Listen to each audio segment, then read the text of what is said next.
So strap in and get ready. The leaders in AFL SuperCoach are incoming, helping you win your leagues and climb up the rankings. You're now listening to the Insight AFL Show with your hosts, Big Horse and Skitty.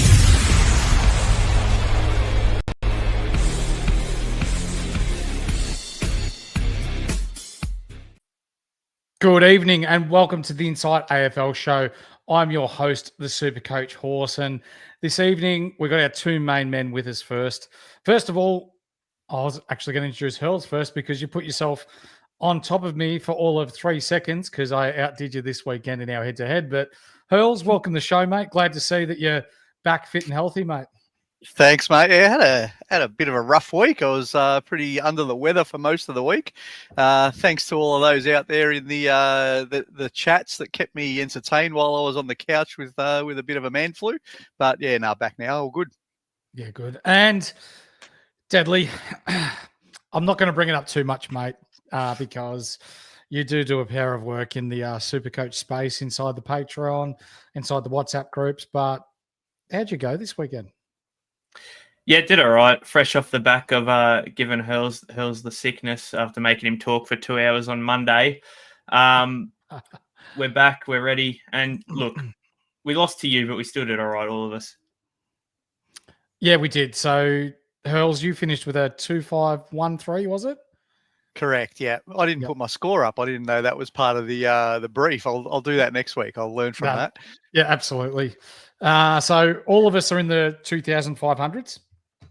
So it's not just us, but it's good to see the entire Insight community do well this week, back in their gut, not trade out the primos who'd previously been underperforming. And now we see them, we're starting to reap the benefits of holding on to them. So good to see that, but we're going to talk all things round 7 tonight and look forward to round 8. So if you haven't yet, please hit like, subscribe, and the bell. Give us that thumbs up as well. Helps get us out into the SuperCoach community. If you're listening to us on audio, that 5-star review will be much appreciated. Now, we've been getting into a bit of not so much a side hustle, but this show is brought to you by Draftstars. Hurls, we've been playing Draftstars a bit over the last couple of weeks, and it just adds another element to fantasy sport, doesn't it? Yeah, it does. Oh, I'm loving it. I think I came second today, but we probably should give.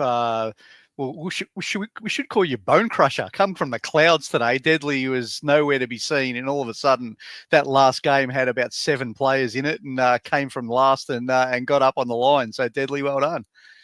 Back to back, mate. You can't touch me in Draftstars now. Sammy Baker, I'm coming for you next, mate. So I'm too good. Oh, have a listen to it. If only he could play classic as well as his mouth runs. But the best thing about Draftstars, ladies and gentlemen, is that you can enter in solo games. You can enter in your day games, so all games that happen on a particular day. But you can also go in mini comps, which may cost you $2, could cost you $5. And I'd mind a little win today. I'll put myself $5 on the 5 players, and all you have to do is pick who's going to score the highest, and won myself a cheeky $100. So it is that easy. We remind you to lock your bramble responsibly and only gamble within your means. But they are sponsors of the show. The link is in the description below if you'd like to sign up and check it out. Now, we're going to start off on Thursday night. The first half of this game, Deadly, was probably about as shit a half of footy as I've seen this year. Yeah, I mean, it wasn't great viewing, to be honest. But yeah, Max Gawn was at about 1.5 million SuperCoach points at halftime, so it was fine. He was unreal, wasn't he? 174 SuperCoach points to Big Bowie. Hurls, has little Jake Bowie gone under the radar a little bit? He's averaging over 100 this season, and he started, was it high 180K-ish area? Yeah, something like that. He definitely has. Like, people thought this week might be a bit of a problem for him because Frothy's May came back in and Judd McVee, and everyone thought, well, that'll be the end of him just getting the whole backline to himself. But he still did it. I know it was only against Richmond, but, I mean, we've missed the boat now. No one's going to jump on in Classic. But if you've got him, bloody well done. Bloody well done. You've got yourself heaps of points of value there. Jake Bowie's gone up 130K already. What's he priced at now, Deadly? He's about to be about 470. There you and he go. started at 340. Wow. No one could have projected this sort of season that he's having, though. So if you did get on, well done. But that is a definite reach if you had him from the start. Petraka, we saw a lot of people jump on him to start this round.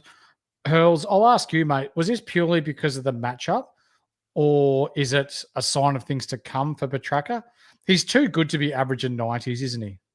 Yeah, I think the 129 it has a lot to do with matchup, but I thought for the last couple of weeks he's been just going okay.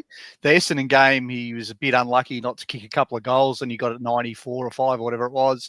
Got another 90 the week after, and so the little bonus I reckon of 20 or 30 is probably matchup related. And at halfway through the second quarter, the people who had jumped on when he was on 13 might have been panicking just a little bit, but then he went from 13 to 100 in an unbelievable time. So I think those who went this week are laughing. He's got another great matchup against West Coast next week. I think he's probably the next primo that I'm going to go, because he's still only going to be 495,000 or something like that. Yeah, it's much value. So you probably just got to go with it and follow the crowd. Yeah, absolutely. Sparrow there, 118. We're not touching him. Trent Rivers, he's had a couple of good back-to-back weeks, but still very iffy on his role with 115. Christian Salem, another 100, but his body just does not hold up. He has never played a full season in the AFL. Frothy's way back, 104, but Deadly. Oliver was looking horrible for especially the first half. Yeah, saving owners with a 98 in the end. I was happy about it because I sold Oliver this week to get Big Nick Dacos in, and that first half was looking real good for me as a fader, and then he turned it up a bit, and that was me a bit sad after this one. Yeah.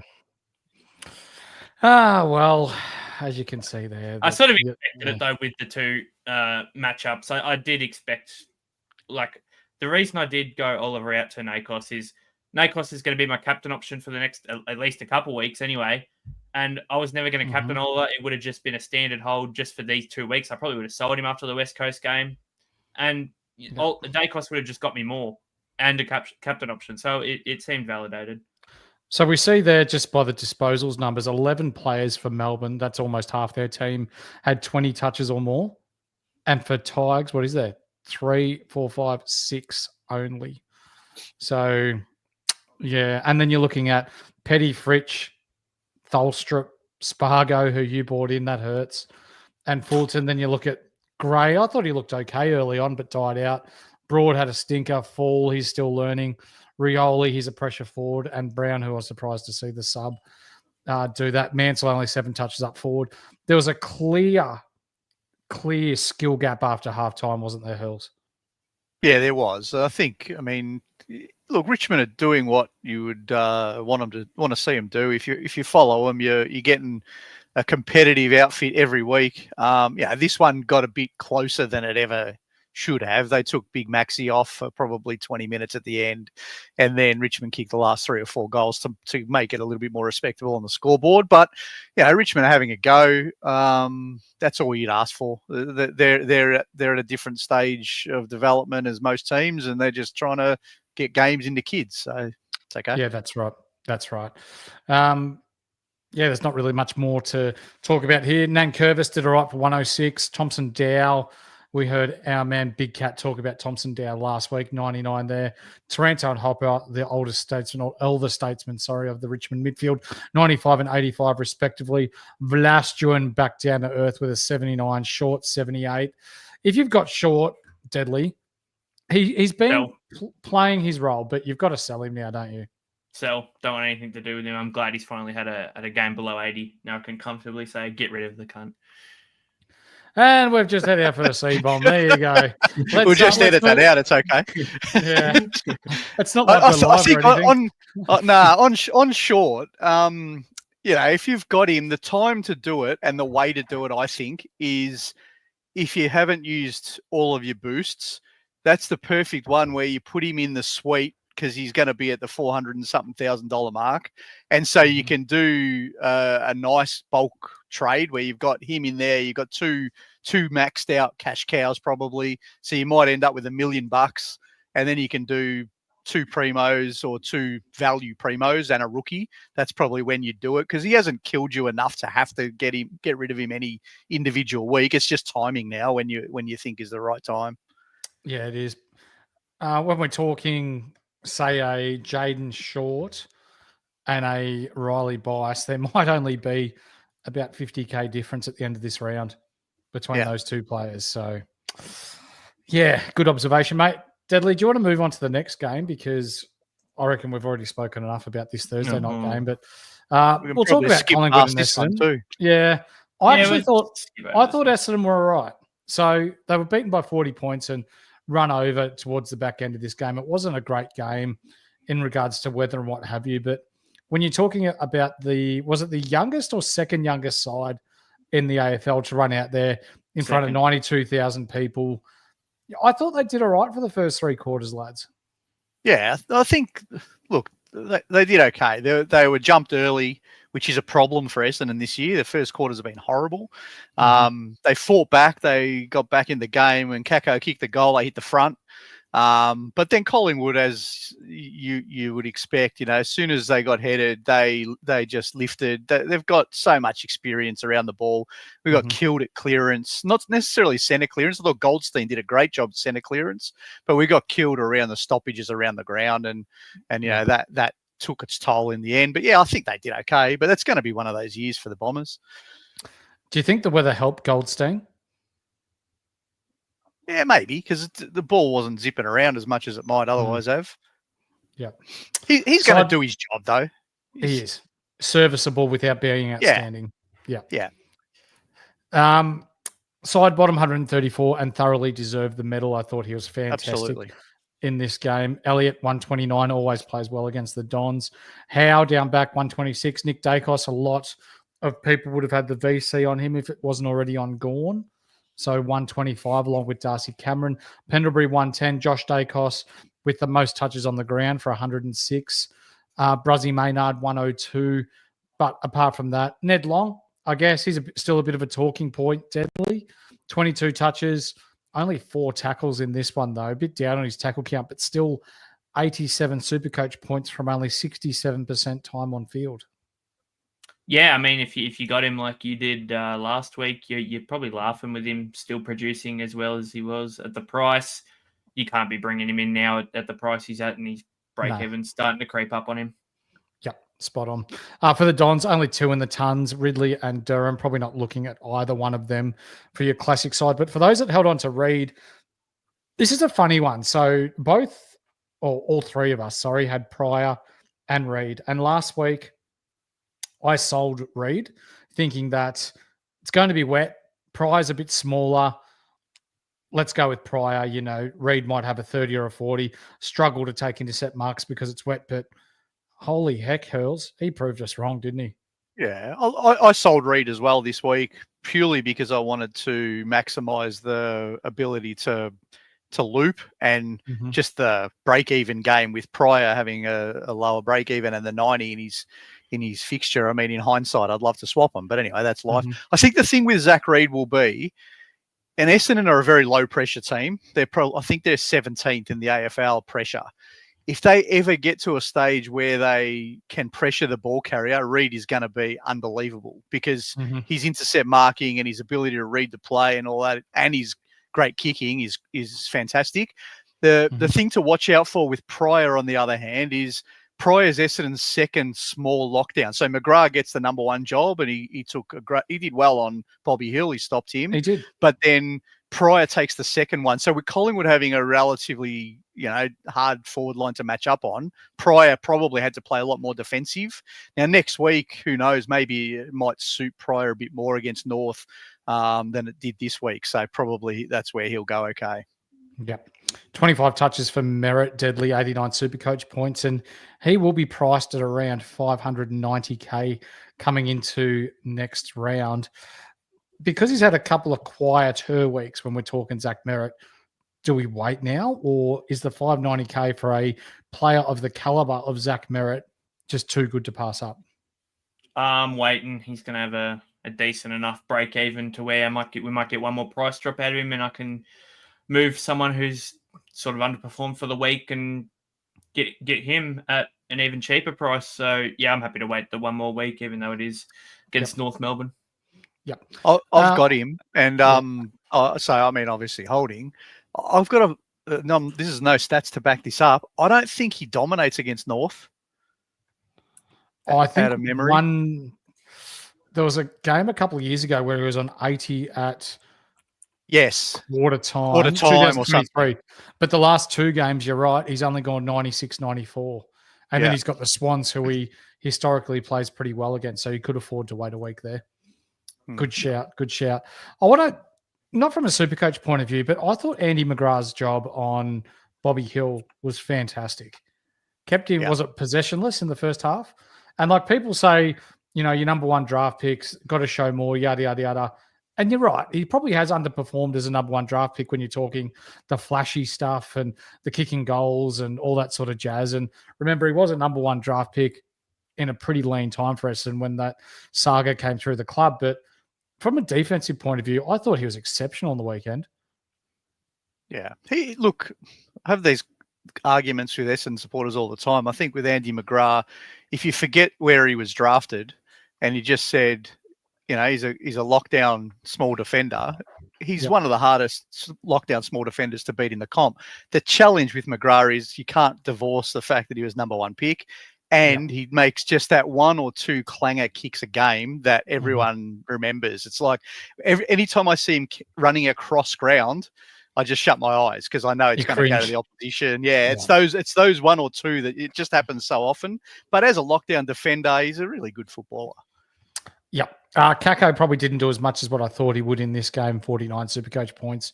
And someone that we discussed too before we move on, Hurls, was Nick Martin, 17 touches, 53 Supercoach points. He's going to drop quite a bit as well. Yeah. But you're of the opinion that we wait here because of the role. He had a break even of 62 and didn't make that. Yeah. If you're thinking about Martin for F6, it's not a bad shout, but just wait. Until Brad Scott decides he's not in the wing rotation, I'm not touching Nick Martin because you'll have the 150s like last week and then the 50s like this week. If he goes and plays either back flank or forward flank, anywhere else but wing, then he's a consideration for sure. But while he's in that wing rotation, you just get periods of the game on the wing that you just get out in no man's land and it's just dead. So no good to you. Jackson Pryor, Deadly, will be priced at around 280 to 285K. Yeah, 285. Is his time up? He's got a break even of 34, so you could maybe hold him one more week, but if it's this week or next week. Yep. Let's move on to the next game because there is a bit of a talking point here being Fremantle and Adelaide. I was actually going to take Nick Dacos as VC until Deadly jumps up in the chat because we're playing against each other and he goes, "You wouldn't captain Brayshaw." I'm like, let's do it.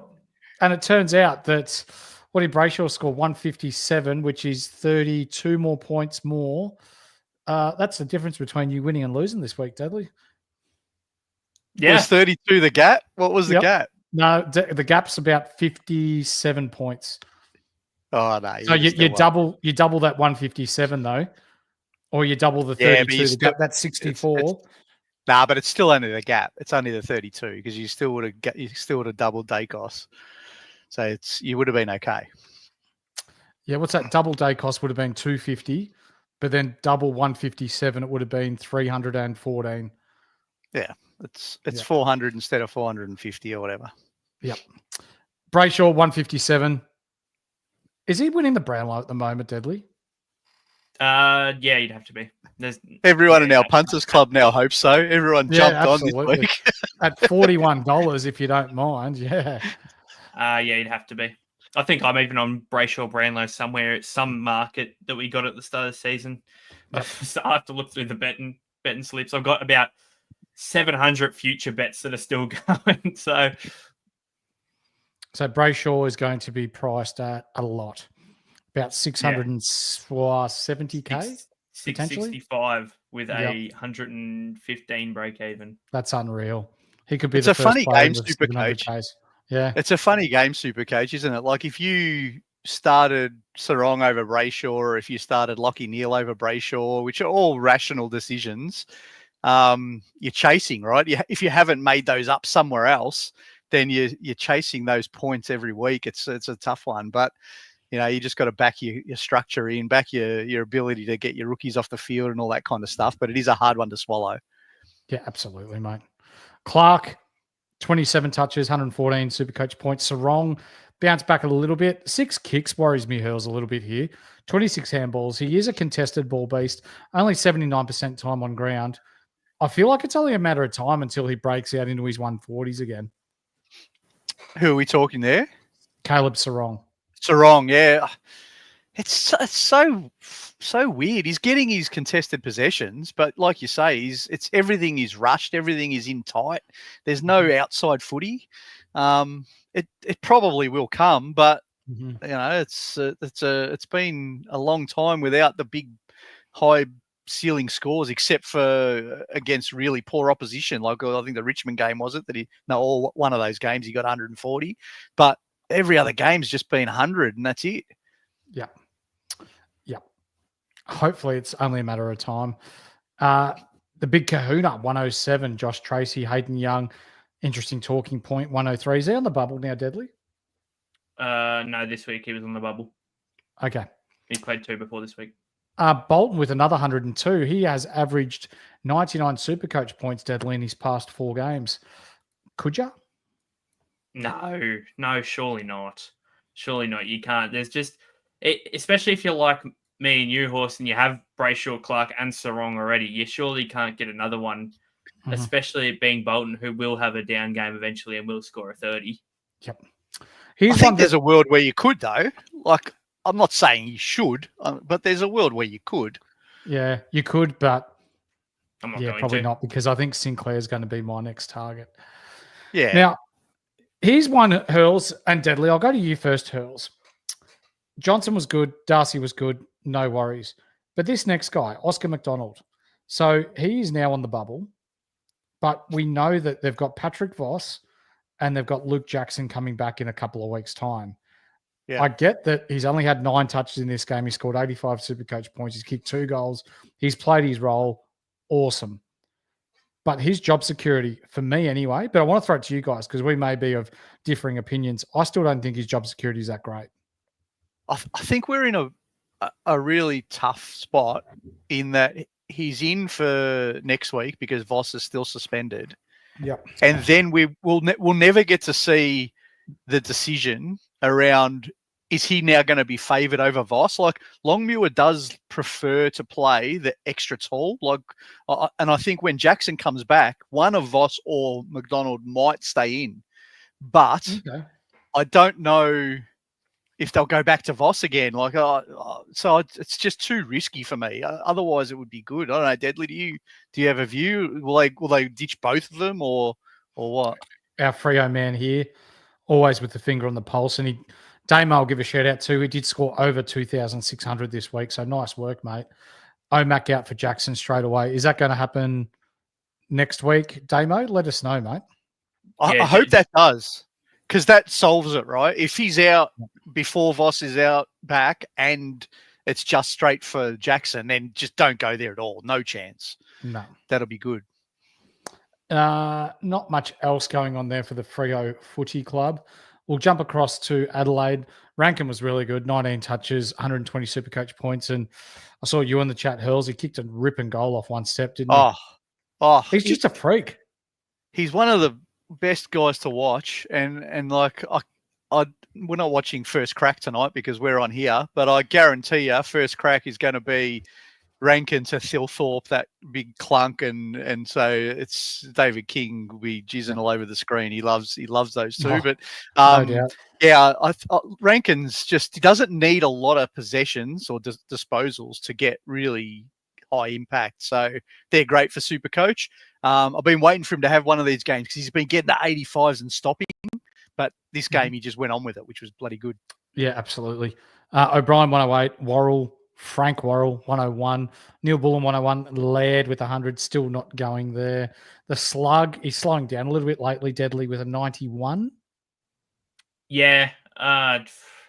If you own him, you're probably just holding, though. I know some people jumped on him back a couple of weeks ago. Suppose he hasn't done terribly. Like last week, he got tagged, so you can't really say too much about it. So it was sort of always going to happen, though, with this midfield. They were all scoring way too high to keep it up. Yep. Thilthorpe, I've learnt today, has a fracture in, I'm not sure whether it's his finger or his thumb, and doubtful for this week's clash. So that'll be massive if he's out as well, and they still haven't got the fog back. That might be a problem for him. Yep. The Crouch Potato subbed out 2 kicks, 18 touches, and minus 3,000 meters, no doubt. 78. But this guy, boys, I'll go to you first, Deadly. Dawson has been really disappointing this year. So he's come into the season and historically known as a really good user of the footy, but he has been an absolute butcher of the footy this year. Yeah, I think Hurls will have some stronger words for him than me, but he's definitely been shithouse by foot, and it's worse in his career by a lot, and yeah, it's a bit of a worry, to be honest. And if you're an owner, what are you doing with him, mate? It's not good viewing. It's not. No. You can't really do much if you do own him. That's the problem. Like him. If you have to. Yeah, you've got to hold. We were trying to analyze why. There was a few people in the WhatsApp group during the week trying to come up with, well, why has it happened? Like, and there was a theory, perhaps, his kick to handball ratio has changed just a little bit this year, and with his disposal efficiency being equal or lower, I think it was just lower than last year, but with more of that being handballs as well. It's not just the kicks that are missing, it's everything. So I think it's just a worry. Like, he's one of those guys that can get huge ceiling scores, and last year about this time even, I think I bought him in and he went massive in a few games, and he was really good to bring in as a value player, but I just don't know if I can go there this year. I really don't. I don't think he's trustworthy. He's going to be sub 500K this week, mind you. And we see Chris in the chat. I think Dawson's scoring might be Peatling related to a degree, yes. But to a degree, Peatling doesn't place the ball onto his foot either. So I think he probably just needs to go back and work on his kicking and nose over toes, get the ball spinning the right way and hitting targets. Yeah. We'll move on. Ben Keys, your man, Deadly. Move on. About as good as your Supercoach score this week. Yes, that was good. So he's gone. Here's another theory, like just on Dawson, without labouring it. Hinge is suspended this week? Do they send him back to half back for a week? Get him behind the ball, get him confident, like they've done with a few other people. Who do they play? I don't know. Let's have a look. But you're the coach. No. You're the coach amongst us. Oh, 100%. I would. They actually played Carlton. He had 64 against them last year, but the 2 games before that, he had a 152 and a 134. And those 2 are across halfback. Yeah, mind you. So I reckon, halfback would be good. You want your best ball users across halfback. The only thing for me would be, is he someone that runs and carries? No. He's got a long kick on him, yes. Got a long kick, yeah. But if he gets his kicking right, off halfback, maybe. But you need your good ball users off halfback. And if he's going at 50% disposal efficiency, you don't want someone like that controlling the ball and setting up your forward Furies. Yeah, but it might be the catalyst to get that disposal efficiency up. Like, it's got to be easier to kick when you've got the whole game ahead of you. Anyway, let's not keep on. None of us are bringing him in, so who cares? Deadly was quick to move on anyway, because we didn't really get to talk about Ben Keys, but we'll bring up Ben Keys because he didn't want to talk about Ben Keys, and Ben Keys was not good. He was fine. He was fine. Did his job. Did his job. Okay. I feel another bolt about coming on next week. Yeah. Did what he was paid to do. Yeah. Well, he was told to be less shit and he couldn't do that. So we're moving on to Saints versus Brisbane. And Deadly, Brisbane good, or were the Saints just shithouse? Yeah, probably Saints. Saints were shithouse, more to it. Brisbane were still decent, but they weren't, typical top tier Brisbane level. They were just standard. They sort of just had their way this game and never really looked like losing from the jump. You're No, the tagging man, Deadly. What did Windy do? Because last year he totally blanketed Neil, and Neil just took the P155 in this game. So did he not send him to him or what? Sat on Hugh McCluggage. Yeah. Wow. A big surprise when I saw that. Very interesting. Didn't work. Lockie Neal ran amok. No. Marshall for the Saints 133 in his bounce back game. Wanganeen Malera 1-1-1 and played some time through the midfield, Hurls. Yeah, he's the future. I was saying to someone yesterday, for SuperCoach, we wouldn't want to see this. If you own Wang, I'm not sure I'd want to see him anywhere but Seagull at half back. But for St Kilda, I think their future is Wanganeen Millera and Philippou as the two midfielders. They're the ones that give you some excitement. Jack Steele and Jack McRae are not going to be the exciting midfielders that you need, are they? But maybe the four of them together maybe give you something, right? So I think that's where they have to head. Yeah, I think so. Steele, he was good in this one. He had like 16 contested possessions in this one. I really liked his bounce back game for 107 SuperCoach points. But when you look at the midfield mix, and was it the earliest tactical sub that's been made since the sub has been in, Deadly, with Hugo Garcia being subbed off for a bit more pace in Jones through the midfield? Because they were quite, we'll call it monotone. It was really just Steele. Who else was there? McRae, Garcia. There's no breakaway pace from contest speed there at all. Yeah, but I don't think Zach Jones would be the guy to do it. I still think if you want some breakaway speed, there is a guy in the VFL sitting there waiting for his debut named Hugh Boxall that has plenty of it. But I'm not Ross Lyons. So anyway, I think the early sub was a bit silly. And it proved really silly once Mason Wood went down with that concussion and then Collard went down in the last quarter and they were stuck with two people on the bench. Mm-hmm. Yeah, Jack Sinclair with the 99. So let's talk about Jack Sinclair because 2 weeks ago he was 640K and people were panicking because we were going to struggle to find the cash to bring him into our side. This week he was 605K. He had a break even of 180. He's going to lose about 40K this week. So he's back around 565K with another big break even, Hurls. Are you waiting another week or? Yeah. I'm going to be extremely boring in my SuperCoach plans over the next 2 weeks. Petrarca this week, Sinclair next week. And I think everyone in the community is going to probably, if not, well, the ones who don't already have Petrarca will probably follow that pattern, I reckon. And they just pick the two off that you think are going to be top 6 defender, top 6 forward or top 10 forward, and then just play a straight bat, I think, for the next 2 weeks for me. And then just ride it. Yep. Yeah. We did see a comment that McRae was a bit down and has been down the last couple of weeks. Wouldn't be too worried. 26 touches still, 77 SuperCoach points, but they just got smashed at the contest. Brisbane were far, far too good. And the only thing that I can see getting in the way of Brisbane and another premiership at the moment, I know it's only round 7, but it's just forward of centre and finding an avenue to goal enough to be able to kick winning scores against good sides. Deadly?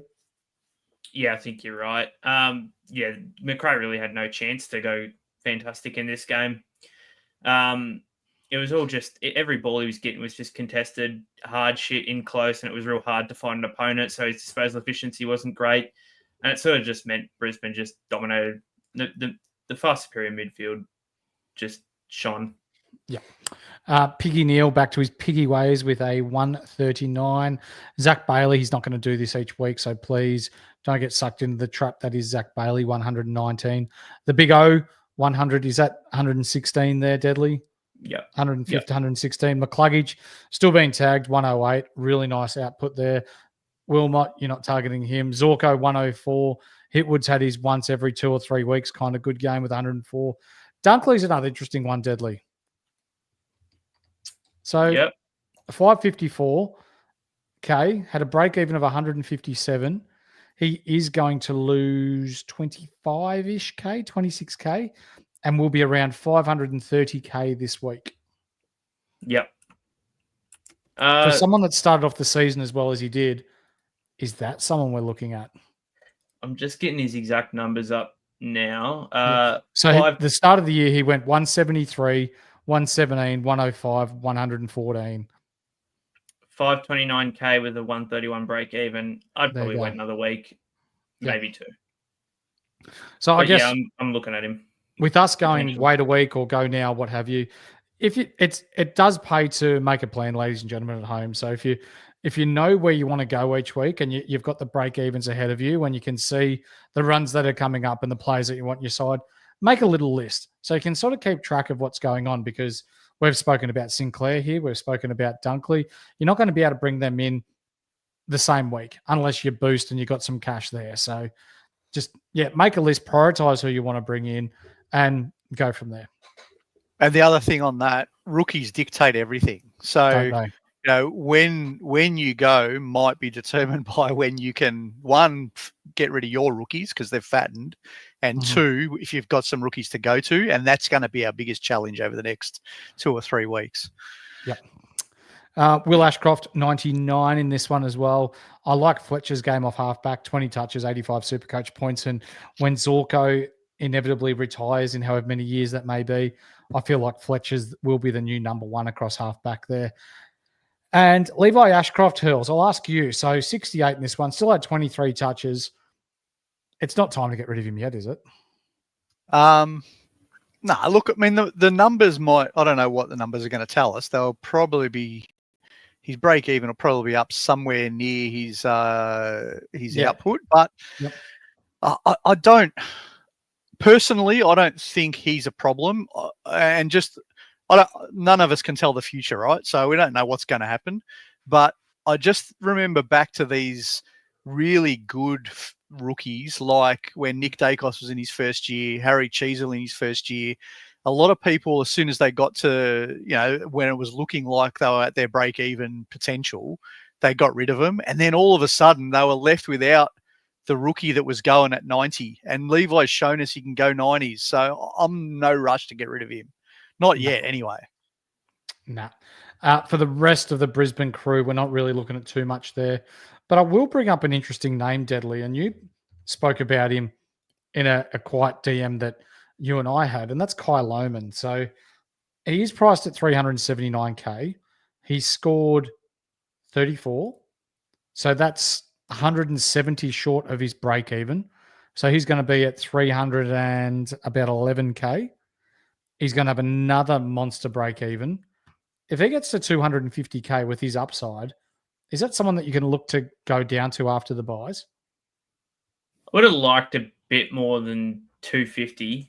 Look, when he initially copped that bump, and it looked like he was going to finish on 11, I thought it was going to be real good because he'll have another 200 plus break even and drop another 100K. But even just that 20 points probably saves him another 30, 40K. Yep. And I'm not too sure what the price is that I would go to him at. Probably 200. So anything above that, nah. Because realistically, he's not going to make more than... He's probably not going to get back up to the 380K in time. And he's not a guy I'm going to hold. Yep. Before we move on to our next game, ladies and gentlemen, Deadly, Hurls, and I both scored 2,500 this week with the help of our analytics and our men and women within our Patreon. Here's how you join. Want to take your SuperCoach game to the next level? Insight Fantasy Sports are bringing you exclusive content all year round, such as weekly expert Q&As, team, trade, and captaincy advice, statistical deep dives, priority podcast questions, and tons more. So what are you waiting for? Get full access to the experts. Go to patreon.com/Insight Fantasy Sports and subscribe to Insight Unlimited today. Beautiful work by our Insight crew. Getting some fairly consistent scores this week, around 2,450 to 2,500. I have just been informed that there is a score in existence, boys, of 2,724 this round. Oh, very nice. That's a monster. Yeah. Let's go to Port Adelaide versus. Yeah, I'd love to see their lowest scoring player. It's got to be a ton, doesn't it? Yeah. You'd think their lowest scoring player is probably gone by the sounds of that. But can't wait to see when they publish the side to see how their team shaped up. But Port Adelaide versus North Melbourne, and this one looked like it was going to be a blowout early on. But to North's credit, they came back and had chances to perhaps sneak this one, but unfortunately it wasn't to be. Zach Butters, 162, and is one of the very, very few players, not just this year, that are over 600K, because no one's actually gone up that was plus 600K from the start of the year, but one of the very few who started above 600K that has actually increased in price in the past 10 years of SuperCoach and has got another low break-even, Deadly. Yeah, he's a freak. He's a freak. I want him. I love getting guys in SuperCoach that I like watching play. Mm-hmm. And he's number one just for watching play. He's so fun to watch. He's so good, man. I reckon he's going to be close to 700K. Yes. And I don't love it. No. Rosie, 27 touches, 118 SuperCoach points. Playing well, but he's not blowing us out of the water to the point where we must jump on now, even if he doesn't get that DPP hurls. This price point doesn't tend to be too punishing. So he'll hover between the 500 and 535K mark probably most of the time, unless he has like a big 150 again or something like that. But if he just keeps going at his current rate, he'll stay around there. I think he's definitely one I've got my eye on if he gets DPP. If he's a defender and you're able to bring him in as your D3, D4, D5, D6, whichever number you want to call it. I think that's where I would find him attractive at round 13 after his bye. Sure. If you've got him now, hold him. That's fine. But I wouldn't be bringing him in now as a midfield only, because remember how the DPP works. The next cycle takes into account 12 rounds. So even though he's played 2 or 3 weeks of defense, that's 2 or 3 weeks out of 7. So he's got to get over 35% over the 12 weeks. So if he gets there, great. Then we bring him in. If not, I won't be. Yep. Willem Drew with a 113. Pickles with a 111 in this one. I just don't like watching him play footy. Sorry, boys. I know he's skilled, but fuck, he's a sook. Don't care. He scored good for me. No, he's in your team, isn't he, Deadly? Yep. I'm still not happy about it. Pickles type, you have it. You know what I am happy with. You got to keep him, but I know I have to keep him, and I don't like it. I don't want to have him. I said during the week, and I'll be big enough to admit that it was an error trading him out. It was an emotional trade rather than a logical trade. But he's got to be a consideration for those of us who did trade him out at round 13 to be in the forward line, because they're going to be forwards who can do what he can do. Probably not.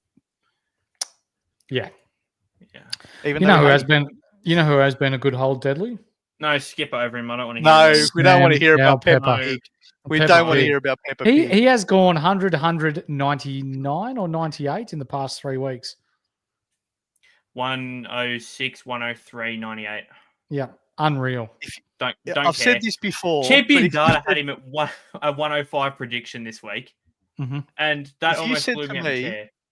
If you said to me at the start of the year that you're going to have 3 players that you traded out, one's going to average about 110 after he goes, one's going to average over 100 after he goes, but they're not the worst 2 trade outs of the year. Pepper Pig is the worst trade out of the year because how much cash has he made? 220K or something. He's killing it. Yeah. So he's going to be at about 380K.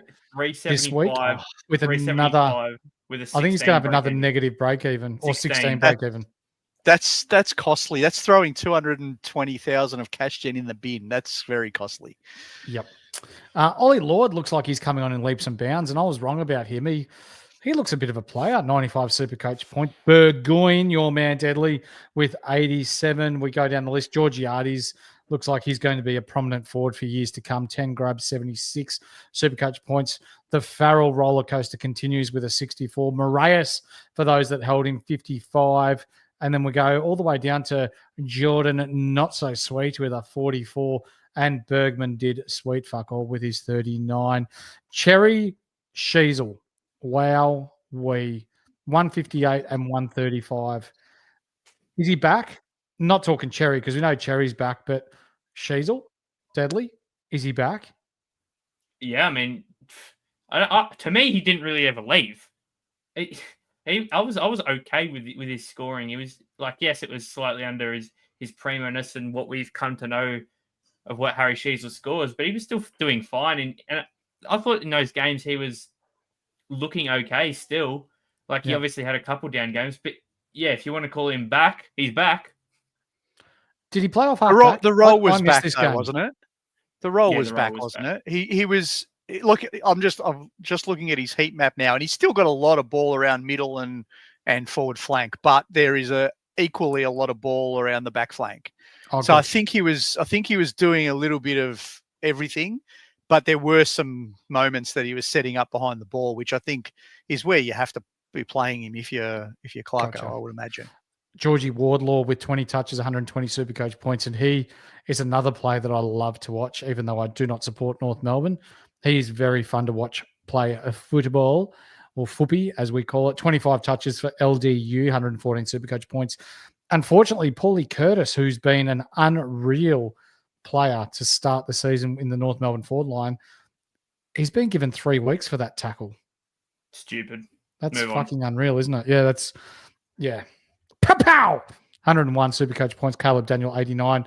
Congratulations, Luke Parker, in his 300th, 80 SuperCoach points. And there's not much else going on there. Finno Sullivan, 12 touches, 50 SuperCoach points, and not really doing too much when we're talking SuperCoach. We go on to the next game here. I'll tell you what will be on the cards, though, for next week, Horse. If you've got Sherry, it's a very easy VC on Thursday night against Goldstein. Oh, is it North versus Essendon, is it? Yeah, Thursday night. Yeah, right. And then you go, and then you see Max going against Matt Flynn and call it a week. Wow. The Rucks are back, and all of our scores are up because of it. The Rucks are back. GWS versus Western Bulldogs. And I didn't know this before this game, Deadly, but Western Bulldogs had won their last 8 against the Giants. Yeah, they got a good record against them. It's fair enough. GWS weren't too crash hot for a while there. They started to come on a bit, but Bulldogs have been able to match them in almost every position, so it doesn't really shock me. Mm-hmm. Is Lockie Ash the one that got away, Hurls? Look, you would have loved to have started him at the price and at the output that he's given. Mm-hmm. I don't know. Yeah, maybe like a little bit like Bowie, right? Mm-hmm. If you knew what he was going to do, you probably could have went there. But he's shown over his career he's been really inconsistent, and so we couldn't really go there, could we? No. 122, 80, 95, and then he's got 130, 137, 108, and then this game 140. So. And then the other thing to be really careful with GWS, and as a Lockie Whitfield owner, I'm a little bit nervous about this. That's 2 weeks in a row they've played circle work in their defensive 50 and haven't been able to move the ball. So all of their little chip kicks and that are just going from one player to another, and there's just no movement. They can't pass the center line. If that continues, they have to do something different, don't they? Have to. But the Bulldogs, give credit where credit's due. Bevo coached a very good game in this game. Oh, absolutely. Callahan, 116, back-to-back hundreds for those that stuck with him. Whitfield, Winnie Blues. Brought to you by Ryan from Astute Newstead. Use the promo code INSIGHT for all your residential and home loan needs. Yeah, you're right, Ryan. He did go over 100 again.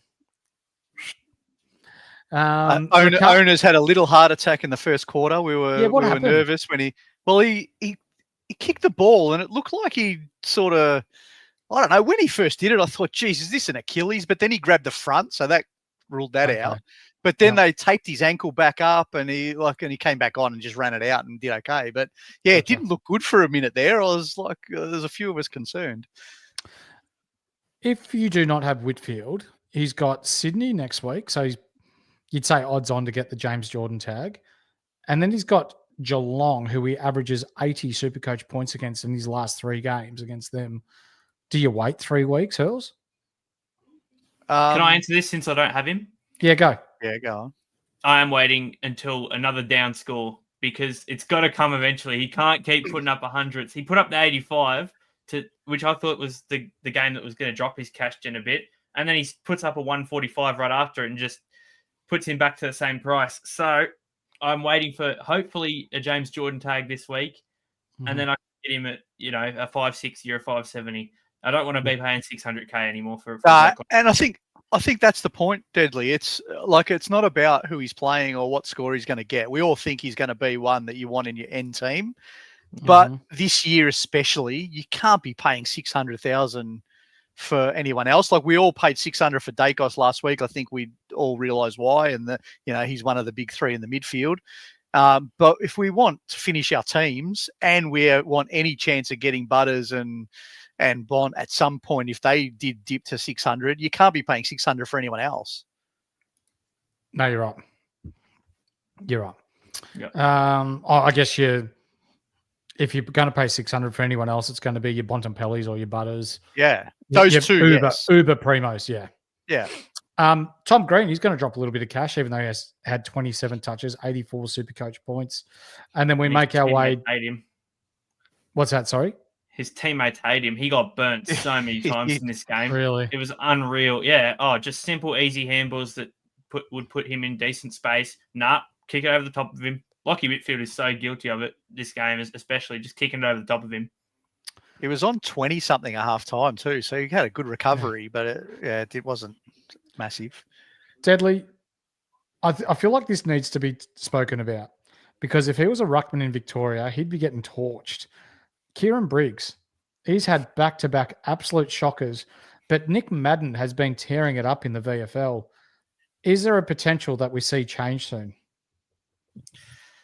I don't think so. As much as I would like it to happen, I don't think so. I think GWS just love Breezy too much, and they'll just keep riding with him until it continues to get really bad. And Jake Riccardi is doing a fantastic job as second ruck, so there's no reason to change that at the minute. So probably not. Does the 63% time on ground affect him? Because as your number one ruck, you're clear number one ruck, and you're playing 63% of the game. Have a look through the stats there. That's probably in the bottom 5 players. It's not a lot. It is. I would like Madden to play.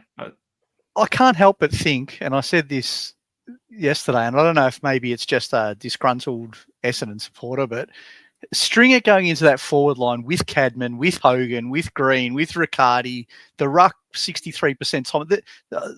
Is that why they're not moving the ball anymore? There's just no pressure. They need Daniels back. They need to change the mix. They need the smalls back and take 1 or 2 of those talls out, I reckon. Yeah.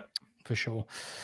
For the Dogs, Bontempelli somehow went from 115 to 128 after he was subbed at 3/4 time.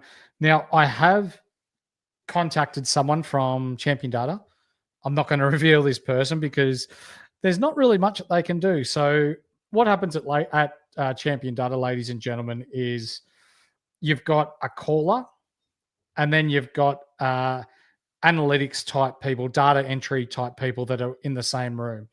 So what they do is say they're watching the game. They'll go Bontempelli, hardball get, handball or successful handball to Liberatore, long kick, hits target to Matt Kennedy contested mark, Matt Kennedy goal. And that's how they input it into the computer. So the Champion Data is a program created by Champion Data that does all the numbers. The people that work at Champion Data just put the numbers into the computer. So it's not any one person, it's the program itself that does all of this scaling and all that sort of jazz. So I think the program needs an update. Yeah, it probably does. But when we're talking Champion Data, that's exactly what goes on there.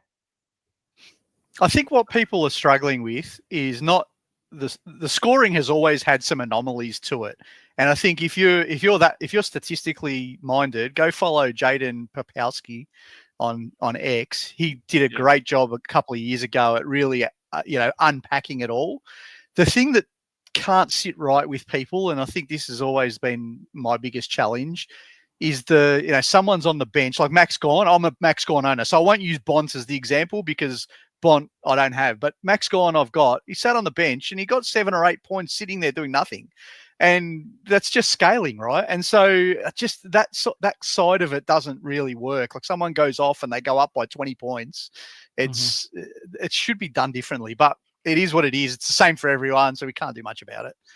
Right. Lockout is lifted, so we'll look at trades later, but there must be logic to the algorithm, and that's what we're absolutely, Chris.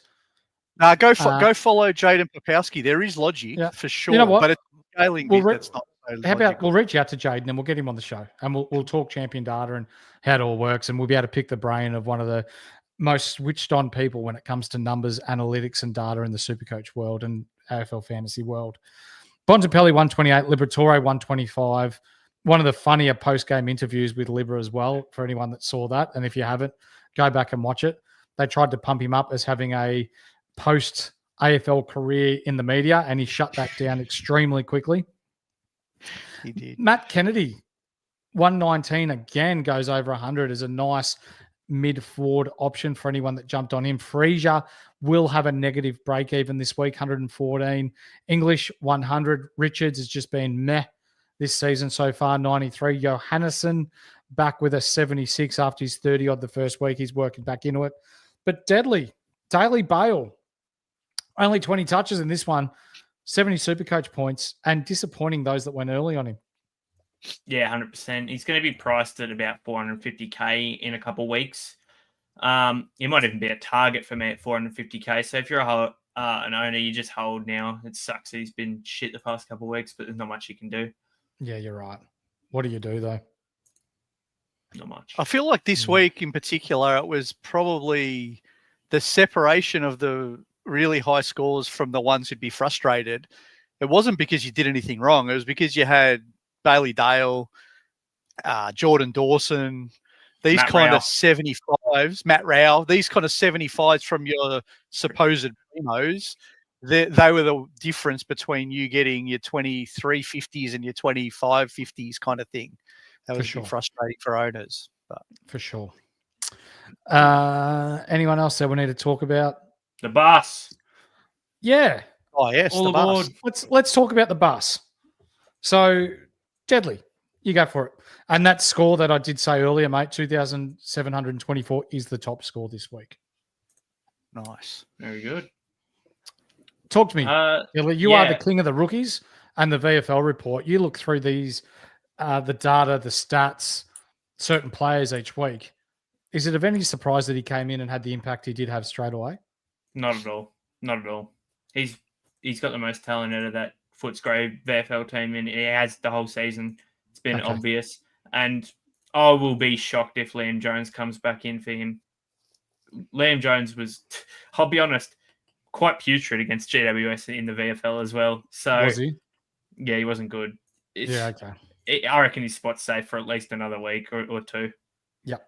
So we were all talking in our little chat about the lack of rookies coming up and what we believe Carroll to be dropped this week for Ed Cowan, and we'll talk about him later. He did his chances no real good with the amount of turnover ball that he had today, but I went early before his first game even, Hurls. So I picked him up and put him on my bench in my defence thinking if he shows a bit here and the Dogs play well and the structure's right, he's going to keep his spot. Yeah.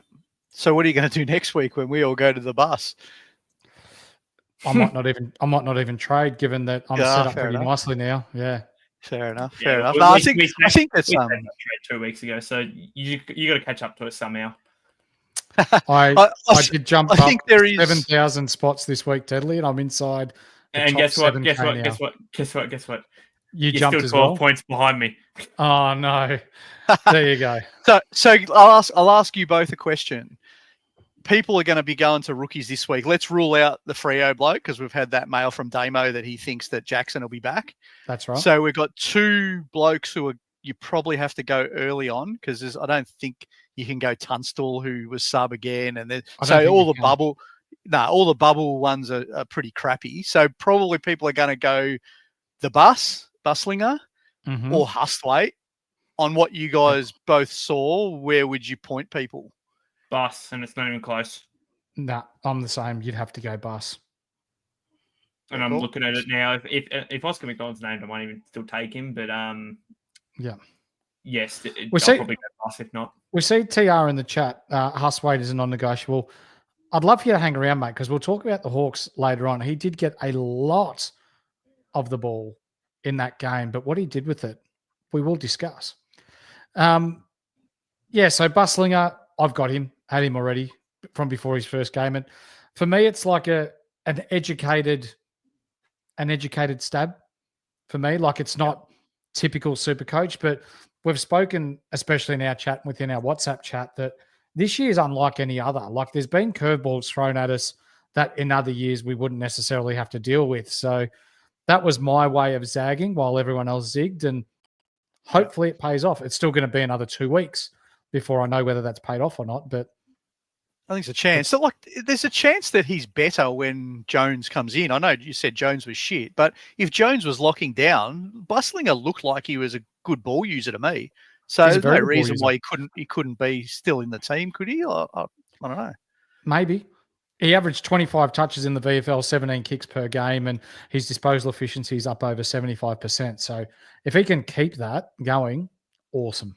The other sneaky shout, just on this game, sorry, Horse, the other sneaky shout, if you want a real value, and you mentioned him a bit earlier, I don't think I've got the right trade cadence to do this, but if you've got multiple boosts left, and I've only got one, so I'm not going to go here, I think there's a real case to be taking a punt on Fraser.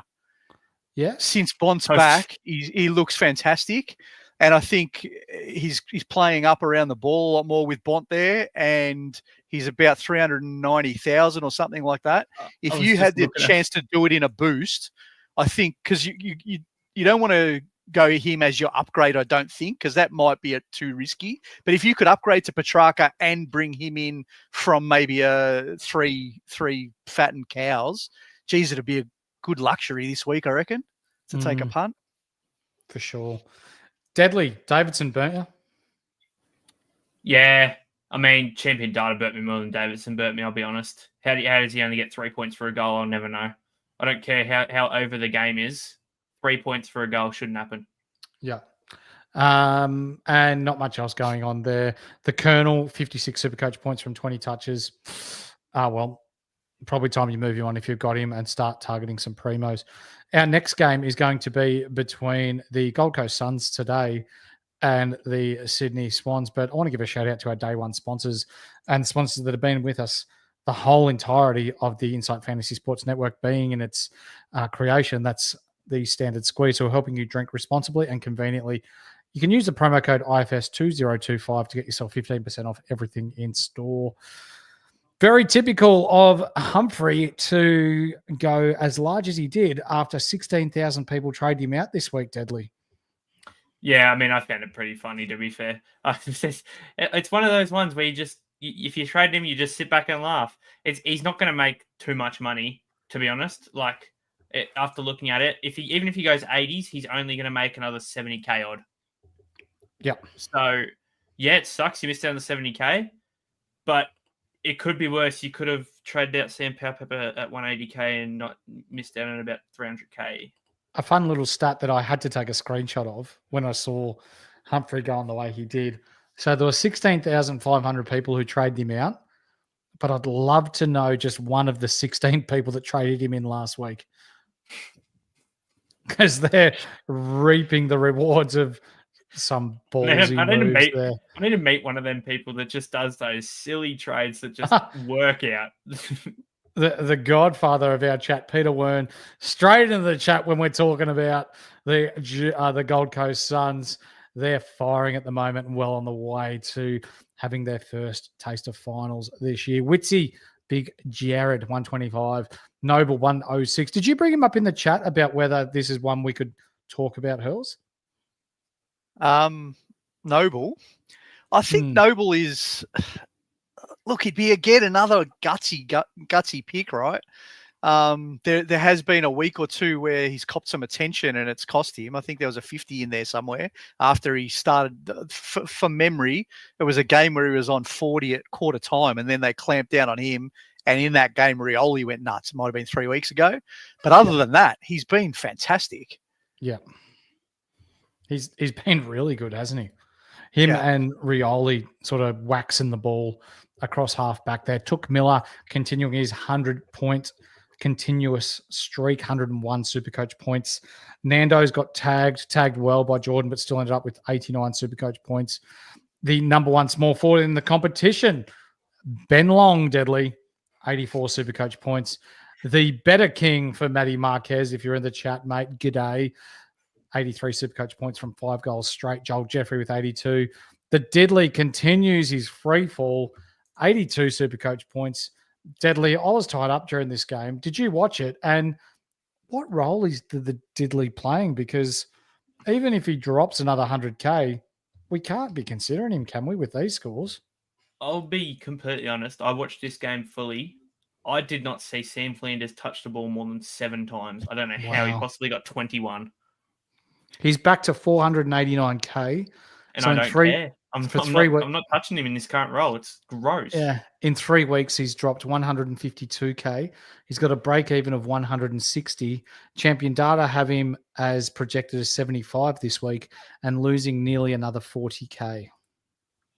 It's the same role. It's the same role as Humpty, though. Humpty just kicked his 4 goals today. They're playing the forward, rolling up to everywhere. Some weeks that's good. Some weeks it's crap. This week it was good for Humphrey and terrible. Flanders hasn't found too many good weeks with it. You can't go there.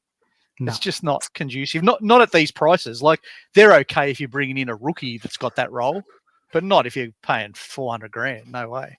No. Matt Rowell, and that's all he gets this week. 16 touches, 8 tackles.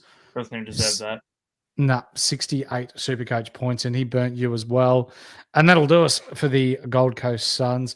Chad Warner, I want to talk about him, lads, because it almost looked like the contract's done, the pressure's off. He went back. He started in the midfield and then just went about business and scored another 121. It's trap. Do not go there. Trap. He played more forward than him. Talk to us. It's a trap. We spoke. Well, Deadly and I spoke about him on our review last week. He had 70-something% CBAs last week, and so the role was already there. But he still got 70 this week. He kicked a couple of goals and he got his 120. He is that player. He is a spike player, and when he kicks his few goals and he takes his 5 bounces, and he'll get his 100, and he'll even get 140 one week. But then he's going to have the same game and get 60s and 70s. So if you want to go roller coaster riding, by all means, pick him up. He ain't for me. For those that held on to Roberts, congratulations. Another 117 this week. Isaac Heaney, awesome. I see the injury symbol next to his name, though, Deadly. What's going on there? Nothing to be worried about. You just finished. Okay. No. Corky. Corky. Okay. Yeah, just finished on the bench with a corky. Yeah, that was it. Yep. Riley Bice with 101. Caden Cleary. Yes, sir. 89 Supercoach points. Did you field him in the end, Deadly? Yep. I thought he was going to save me. I thought he was the saviour. Basically, going into this last day, I'm behind 150 points after Davidson's shit show last night, and I needed Matt Rowell to go 150 and Caden Cleary to outscore Elijah Hewitt. By the third quarter, I was hoping Caden Cleary went 150 and Matt Rowell outscored Elijah Hewitt.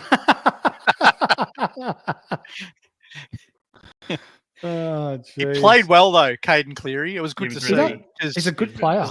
Last week, I thought he was, I'll use the word unlucky. He got to some good spots. He sort of got underscored, I thought. I mean, he only got 30, but this week he really showed some tenacity. He was tackling. He was in and around it. I liked it. I liked the game. And there's no one really else to talk about from the Sydney Swans, unfortunately. Lloyd with 28 touches, 77 Supercoach points. Blakey ended up going forward and kicking 3 goals, 76 SuperCoach points. And hopefully Was that after I said to Phil I'd drop him if I was the coach? I think as soon as I said that, he went and kicked 3. Yeah. He's so selfish. He just wants to do all the selfish stuff. Like we brought this up last week. He is a very selfish footballer, Hurls. Yeah. And the minute I said that, he went forward and he kicked 3 goals to shut me up. But yeah, I thought he was terrible again until then. Yeah. Let's move on to the next game, Deadly, please. And that will be the Carlton Footy Club, who get their first win against a quality opponent, sorry to West Coast and North Melbourne supporters, in nearly 12 months. So for the Blue Baggers, DeConing 135, it really has been the week of the ruckman, hasn't it, Deadly? Yeah. I mean, I don't think there was a single ruck besides good old Kieran Briggs that played bad, to be honest.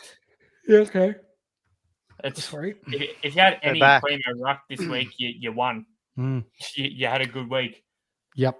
39 hitouts, 20 touches, 1 goal, and 135 SuperCoach points for the better DK for our man Asa. 19 touches, 12 marks. He looked pretty good, especially in that backup role. I feel like Voss has to stick with this, Hurls. Your DeConing as your number one, your Mkay as your backup. It just looks so much better. I said today in the chat, while McKay has 2 legs, Shitnet cannot come into this team. Yeah. No. It has to stay this way. Like they can manage DeConing however they wish. And Mackay's, he's serviceable when he goes into the middle. In fact, I'd go as far as to say, if he doesn't play any ruck time, he'll be more useless, Mackay. But by putting him in and running him around the ball, he actually gets his confidence up, and he took some great marks, and he looked a lot better. So I think this has to be the setup for sure. Almost has to be, doesn't it? You're right. Yeah. Walsh, 110, McGovern, 106, Cripps, 104, Hewitt back down to earth, so to speak, with his 103. Both Hollands boys with 102 and 101 respectively. Then no one really... I'll tell you what. Carroll. Let's talk about Carroll, Deadly, before you do go on to what you were going to talk about. He fucking turned the ball over a lot. And our sources have revealed that next week it's basically going to be a straight swap Carroll for Cowan. Yep. And he didn't really do himself any favours with the way that he continually turned the ball over in this one. Nope. I hope you avoided him because it's not looking good for him. No. You'll get your 50K, but that's about it. Lockie Cowan did everything he could in the VFL. He played his role that he's been playing perfectly. Yep. What else was it that you were going to bring up? Sorry, mate. I was just going to say, you said back down to earth for George Hewitt. If back down to earth is a 103 with 29 touches and 8 tackles, we're in big trouble. That's great, isn't it? Yeah. Yep. It was a good second half, though. He was average in the first half. He was played very well average in the second half. Yeah. I tell you who was really good, Elijah Hollands. If he could pull his head out of his own backside, he is a good footballer. Very good footballer. I hate saying that because I hate Carlton, but everyone knows that. But gee, he impressed me, and it's just himself holding himself back. Yeah, spot on. Is it time we have the conversation about why Voss keeps picking Williams? Because he gets hurt every week. But you can't blame him though. He's a fantastic footballer.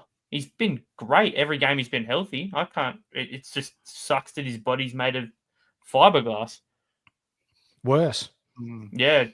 Balsa wood. I don't even. Worse than that. No good. But anyway, for Geelong. Yes, he's a great footballer when he's healthy. Bailey Sniff with the 29 touches, 120 SuperCoach points. Sean Mannor's been pretty up and down this year, but 26 touches in this one, 11 tackles, 109. Atkins just watch out for him though, Horse. He played Brian Myers' role today, so just watch out for him. Brian Myers probably misses next week, I think, because there's a 5 and a 6 day backup. I think Geelong have, so I don't know that he'll be able to play next week. But then after that, Manor might go back. So. It's, to be fair, Manners, they sort of play 2 high half forwards because Manor pushes up the ground a whole bunch, like Myers, but not as far as Myers in stages. But they sort of play the 2 of them real far back, and Manor goes up to stoppages and whatnot. That's how they usually run it. And just when Myers went down, it was sort of just he's going in there. Wiltshire's taken his role, Manor's role, which was fairly obvious to me. I don't know if anyone else thought about that, but it doesn't really shock me. Like even last week, yes, he kicked a couple goals, especially a late clutch one, which bumped his score up a whole lot. But he's in a decent enough role where he's not a bad, especially draft option. For sure. I agree. Atkins, another 14 tackles. He's just been awesome this year. 100 SuperCoach points. Sullivan only got to 95 in the end, Deadly. Oh, thank God. Thank God. Didn't you trade him out? Don't want to talk about it. Yeah, right on, mate. I think there's a lesson here. There's a lesson here for everyone though about rookies, right? And I'm not saying anyone made an error if you traded O'Sullivan, because the break-even game was obvious for you to see that you needed to trade him, and you probably traded him as part of your deal to get Dacos and all of that. So it's fine. Sure. I'll be honest. He only went to Steve because I traded him. So yeah, but there's a lesson in it though that you don't always have to like.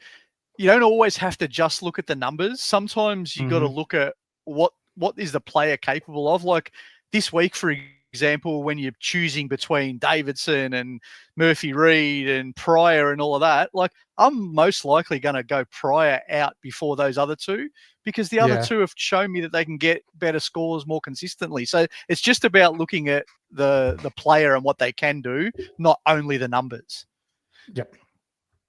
Yep, spot on. Humphreys with a 92 here. We go down. Shitter DK, 72. Maxi Holmes, another 70. He's going to start really bleeding cash soon, boys. Yep. And he's a target. He's a target. Yeah, definitely. What's causing the 70s though? Like, is there something in you're seeing, Deadly, that make you worried that it's not going to bounce back to more than 70s? Or I don't know. It's sort of. I think it's a form thing at the moment. In the eye test, he's still passing. He's still doing fine. That's what I mean. And the numbers look okay too, don't they? Like it's not a bad game. 20 touches. I mean, I'll tackles. I'll probably eventually do some deeper digging on it. But to me, he's looked fine. 65 disposal efficiency. Yeah, I mean, one free kick against it is probably not bad. I don't know. I don't actually know. I seriously wouldn't have a clue, because he's looked fine to me. Okay. He's one that might need a bit more forensics, because I think he's someone that to the eye looks like you can bring him in, but if he's going to stay 70s with those numbers, it's a bit of a worry. Tell you who's the guy who has failed the eye test and has failed almost every other test about bringing him in. Tom Stewart. Oh shit! What is going on there? His right leg on one leg. His right leg's hanging on by a thread. He almost died again in the first quarter today. Like any that are our vintage that know the 12th man, they are gonna get the Bruce Reed sticky tape out for this bloke soon. He just can't stay together. Like his knee looked shot after a quarter, and give him credit, he gutsed it out. He still played okay, but geez, you can't buy him. Not with the way his leg looks. So Chera, there's a few comments in the chat. We have to address this, because we saw late in the game he went to kick the ball and grabbed at his groin. And what's the word, Deadly? Has he actually got a bit of a twinge there? I think he's fine. Obviously, more will come out, but I'm pretty sure he's fine. Yep.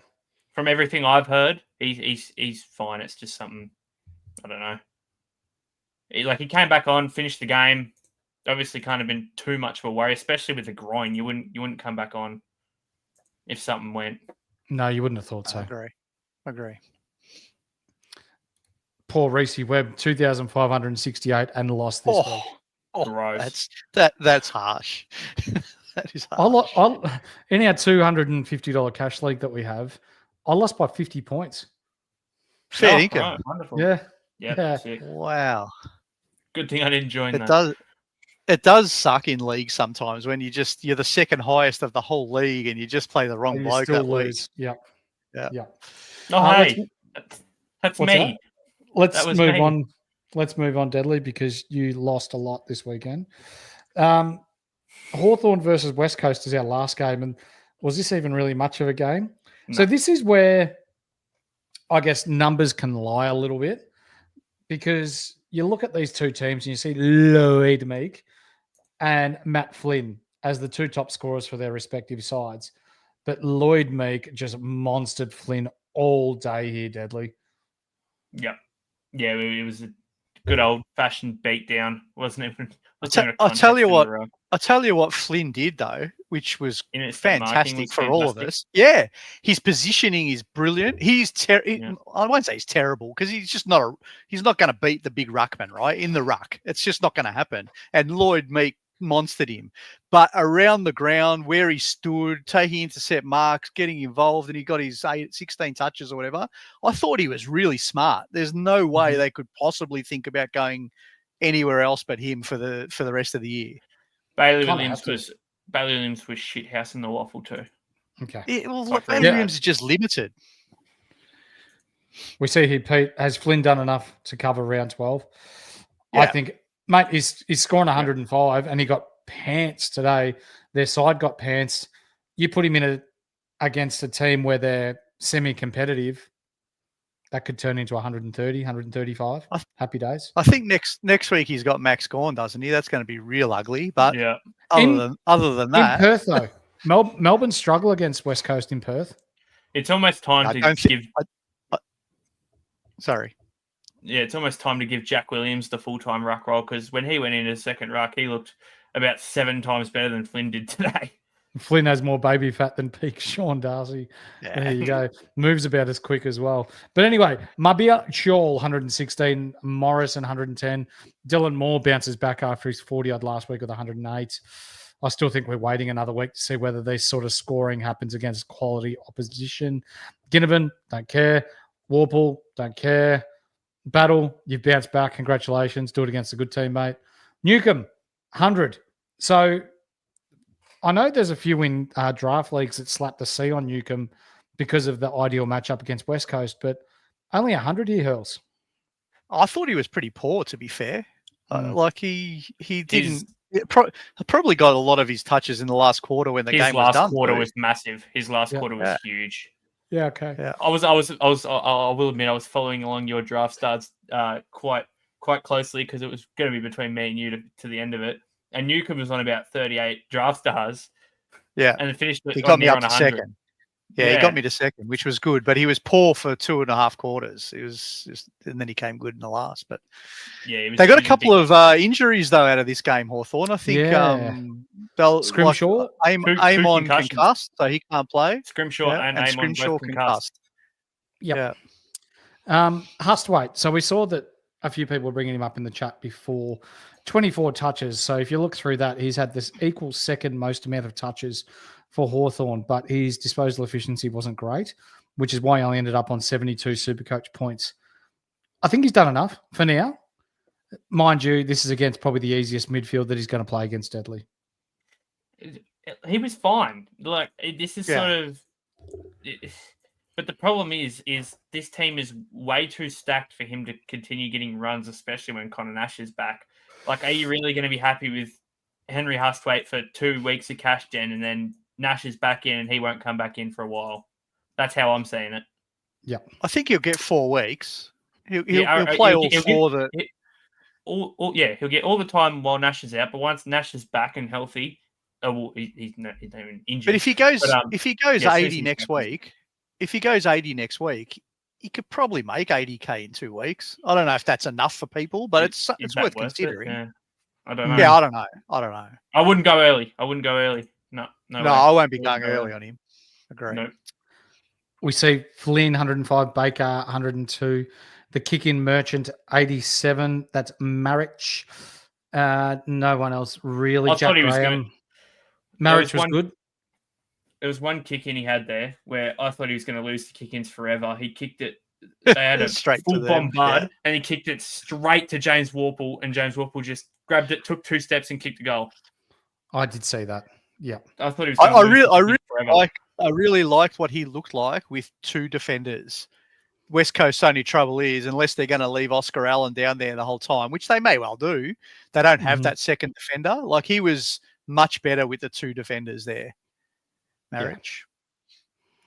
Yeah, I agree. Hoff is going to be an interesting watch, not for classic, but get him out 23 touches. Yep.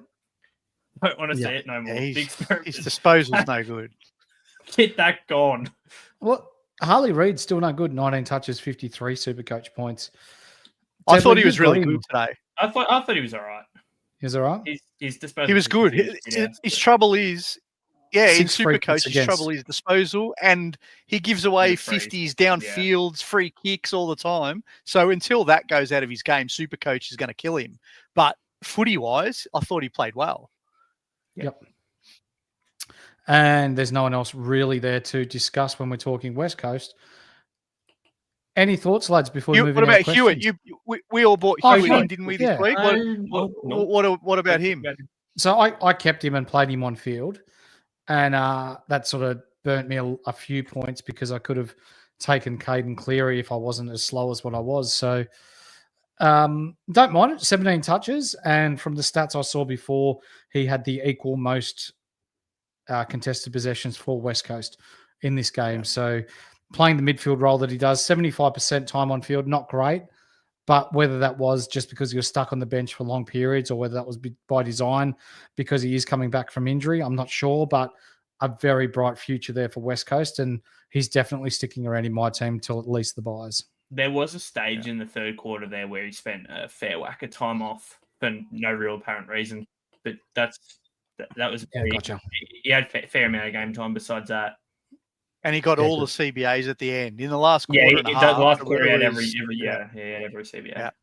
Gotcha. I bought him in this week. I went just for a little, fix up the rookies kind of move. Like I had Moraes. Moraes didn't do like much wrong. He got 55, but I can't see Moraes making any more. Whereas I thought Hewitt's got the role.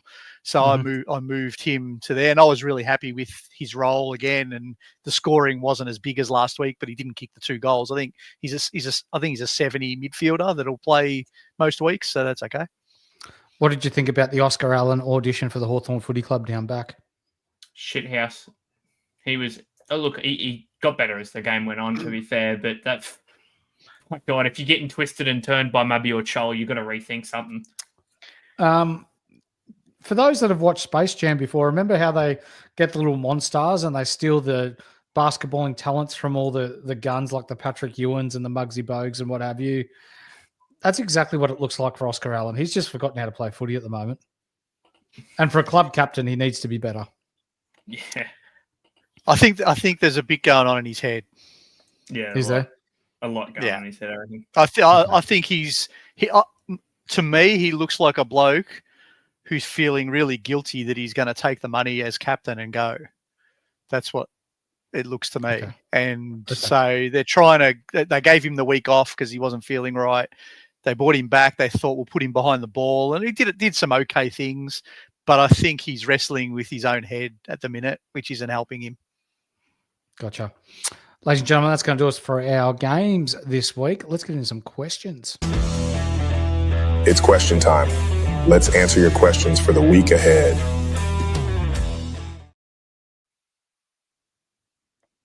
So what do we got here? Jasper, Father Hurls and Unky Horse.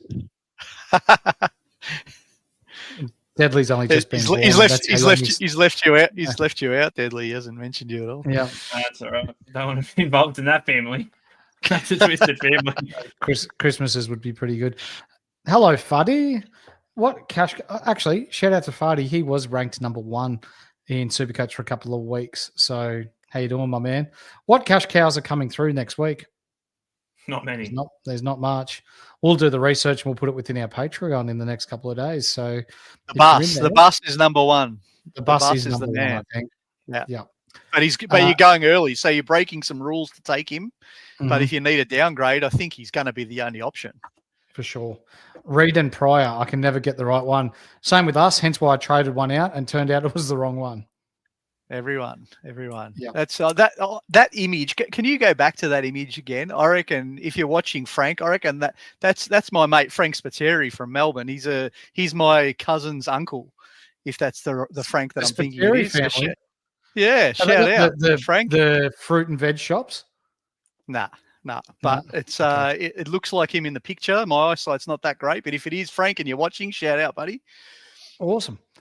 Trav, McCluggage clearly better player. Thanks, Bombers. Yeah, I think McCluggage yeah, has turned out to be a better player than Andrew McGrath. If Jace, we drafted McCluggage, you could mount an argument that we would have stuffed him and McGrath would have Probably. been superstar.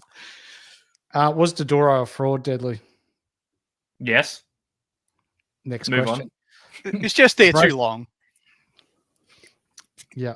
Trav, is Adelaide now dead for top 8? No, I still think they're alive. You don't want injuries to mount up to the key players, but they're not dead. They're in the mix. They're in the mix like many teams from 5th to 13th is pretty close, right? Chris Davis, how you doing, mate? The role is Peatling. Whose role is Peatling playing this year? Dawson seems to be playing more inside, always rushing and kicking with huge pressure. I thought he was more of a second or third position, long kick inside 50 type of player. He is much suited. Deadly, you might be able to back me up on this one, but for me, I think he's more of a receiver, as in he receives from the people who are in and under, getting the hard ball onto the outside, letting him take his 5 or 6 steps and then kicking long inside 50. I'll be honest. It looks like he's missing Rory Laird in there. There you go. Maybe. I don't think he's playing a different role at all. I just think there's been some horrible kicks in space. Hasn't been that he's been rushed. It's just been crap. Trav again. No, he won't. Fletcher will be starting mid once Neil. Oh, that was in relation to my Zorko comment about him retiring. I think that was always the plan with Fletcher. It was always going to be wing and straight into the mids, and it's half back, develop his kicking a bit more and then into the mids. So I think he stays at half back, because then you've got the 2 Ashcroft boys, you've got people who can play half back, but his kicking is outstanding. I think that, mids. I don't know. We'll see how it yeah. goes. It's a real. It's a good topic for conversation, though. I was going to say it's not a real bad problem to have, is it? They got Marshall as well, who looked okay in his half last week. I think they got another top 10 coming through next year. Yeah, Devin Robertson academy just rolls on. Game. Yeah, how's Devin Robertson going in the VFL, Deadly? I think he just got best on. There you go. Just a shit problem to have. I dare say that if he doesn't get a crack this year with Brisbane, he'll be back in Perth next year playing. Stallity, Oliver to Josh Dacos and Sanders to Pedraka. Is this a good trade? Not to Josh Dacos, no.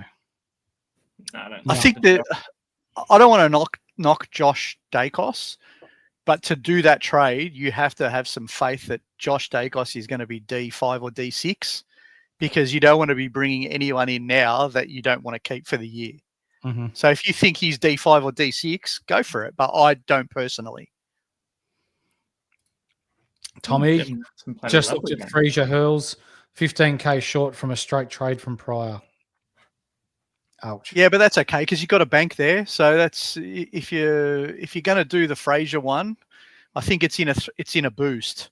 So you use a little bit of cash. You do two fattened cows to a Fraser and a Petrarca and a Buzzlinger, for example. That's how I'd package that up if I was going to go there.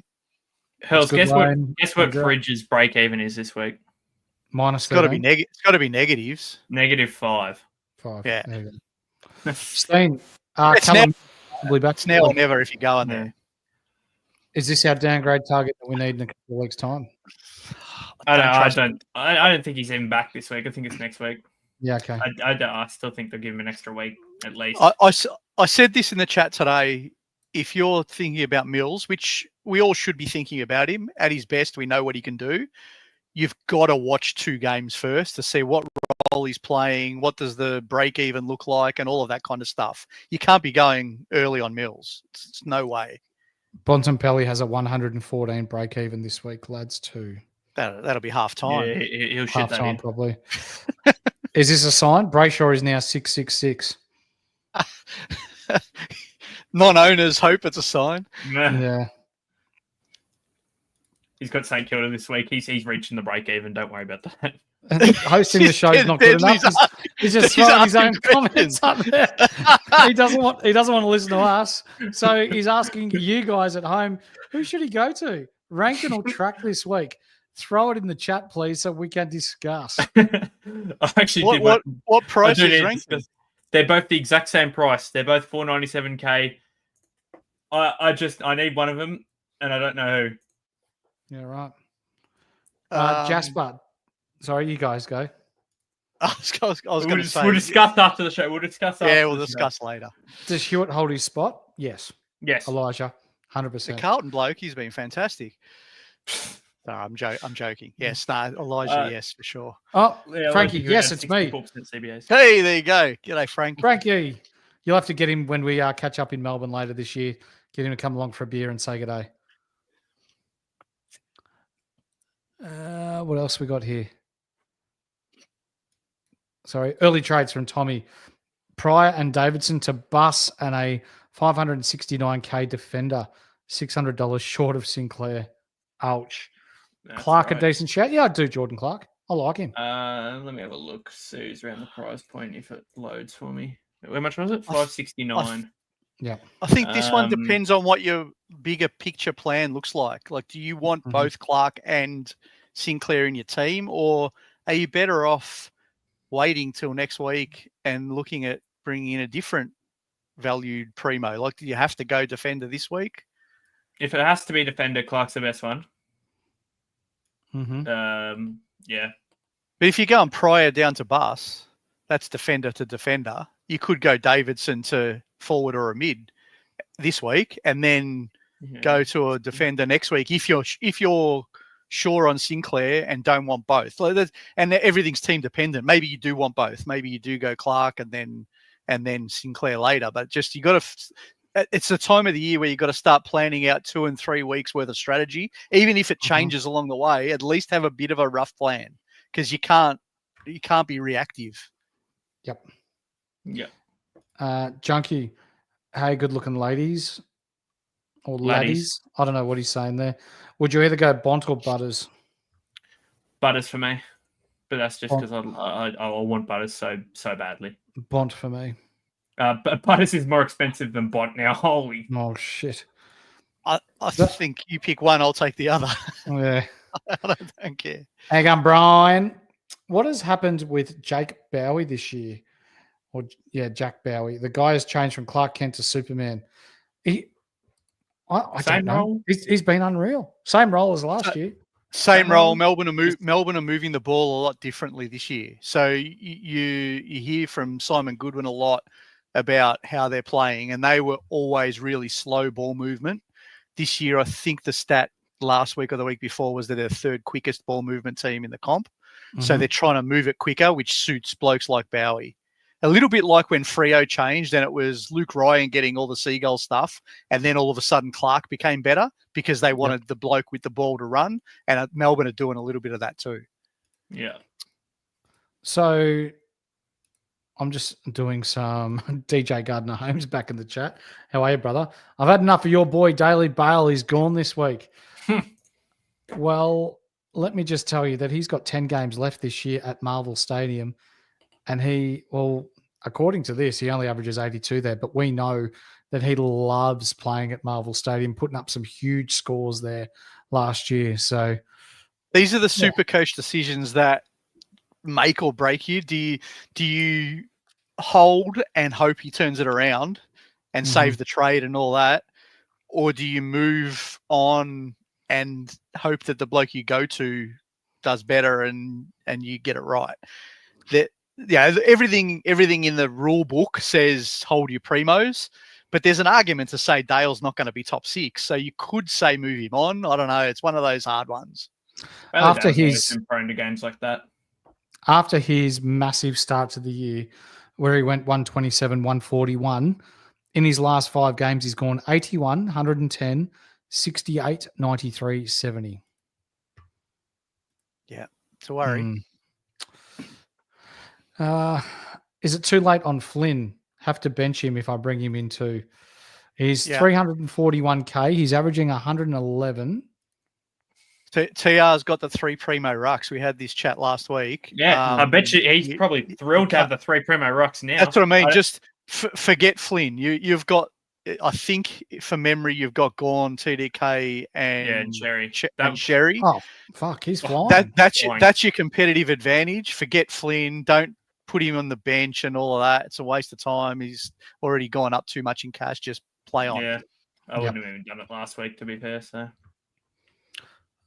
Corey Blackledge went down a little bit this week, but still sitting pretty inside the top 15K. Good work. LeBarm James. I have 600K for a mid forward. Who should I get? Mid Track forward, if you don't have him. 600K. Track. Yep. Seeing if there's anyone better. It's not tough for me. Forward line is where you want to spend the least amount of money. So Track, or like Deadly said, Rankin is about similar price. Those two, if you don't have them. It's probably just them two this week as the main guys I'm looking at. There's most of these other top guys are getting some coin unless you can really afford a Butters or a Bond. Besides that, probably just them two guys are the two main targets this week. DJ Gardner-Holmes, do you approve of Dale to Petrarca? I have some cash in the bank just to use one trade. Look, I think Petrarca could potentially be a top six forward. I don't think Bailey Dale is a bad top six defender. So, yeah, I probably would. If you're sick of him and you don't want to watch him anymore, just let us know so we can all jump on him for most disposals this week or something. Yeah, that's right. Yeah. And we'll lock you Bramble responsibly. I think it's one of the hardest calls when you've got an underperforming. And I guess the question's very layered. Did you bring him in 3 weeks ago or did you have him from the start? All of that probably has to go through your mind before you make those kind of decisions. For sure. It all adds up. That's going to do us for our questions, lads. Hurls, where can the guys find you at home, mate? On X, Silvertop Hurls. Back at work this week. I had last week off after nearly a month off on leave, and I was crook last week, so it didn't work. So I've got to go back to work tomorrow for the first time in a long time. So it's going to be a pain, but that's all right. Ouch. Deadly. Just where are they finding you, mate? Just there. Just there. At SC Deadly on X on Instagram. Where did your rankings go, boys? Before we go, where did you end up? I think me and Horse are almost at the exact same rank. So I went up 7,257 spots. Oh, nice. And it must be that close then, because I scored 30-something points less than you, 40-something points less than you, and I'm at 3K spots. What's your total score right now? 14,816. I'm at 14,812. 14,942, and I'm 2,848. Yep, so about 100 ahead of us. 100 ahead of us is 4,000 spots plus. Yep. Yeah, there's nothing in it. There's nothing in the rankings at all. Not. Like it's if you gain 100 points, you're shooting up and getting green arrows everywhere. Yep. Like what's the top coach at the moment? 12. It'd be 13 something probably, wouldn't it? Yeah, that's not right. When I click on rankings, it comes up 12,000, but that's no. What I do want to bring up to the 15, guys at home. 15, 5, 17. So it's about 500-600 ahead. Yeah. Yeah. Which can be done with good trades. So we're not out of the buy rounds. Start planning for the buy rounds. You can make up some ground in the buy rounds. Massive round. And just to give those a bit of a indication or hope, I guess, at home. But after the first 2 rounds, I was 72,000th in my rankings. And yeah, a little bit ashamed of it because we do run a SuperCoach podcast. But as per Hurls and the grand plan and doing what we do here at Insight, and you be consistent, you stick to what you know and it'll come through. And from 72,000th to now inside the top 7K and hopefully more green arrows in the coming weeks. Hopefully we can get ourselves up inside the top 5K and then whether it be me, whether it be all of us, whether it's our inside community, giving it a real shake this year. We just ultimately want to see someone from within our crew win the 50K, don't we, lads? Absolutely. Some really good rankings too. We've got a few people up in the real pointy end, and hopefully they keep going. And like with anything, all of us are very happy to give our advice. If you want to send us a note in the WhatsApp, if you're a Patreon, or send us a private message and show the team, and we'll give you our view. Doesn't mean we're right, but we'll give you our view, and just gives you some different perspectives to think about. So it's good. Hopefully someone wins. That's it. Ladies and gentlemen, that's going to do us for tonight. If you haven't already, please give us a thumbs up. We would really appreciate that. Like, subscribe, bell. If you listen to us on audio, give us that 5-star review. We've got a full-on week this week. We've got Hurls' team coming up this week. We're going to go through his team, who he's looking at bringing in, who he's looking at dropping, talking about the plan as to what he's doing coming up. That'll probably come up Tuesday. Monday, we're talking draft. Wednesday, we've got our round 7 review. Deadly and I, we've got a new show called The Panic Room here at Insight. For an hour before Thursday night's game, we go through every team as it drops, how it's going to affect your SuperCoach team, how it's going to affect your AFL team throughout the weekend, and how to prioritize who to bring in, who to leave out, who to play on field, who to leave on your bench, who to loop, and a whole lot more. So for the next 5 days, you've got Insight coming at you every day. That's going to do us. We'll see you tomorrow. Catch you then. Bye, Gons.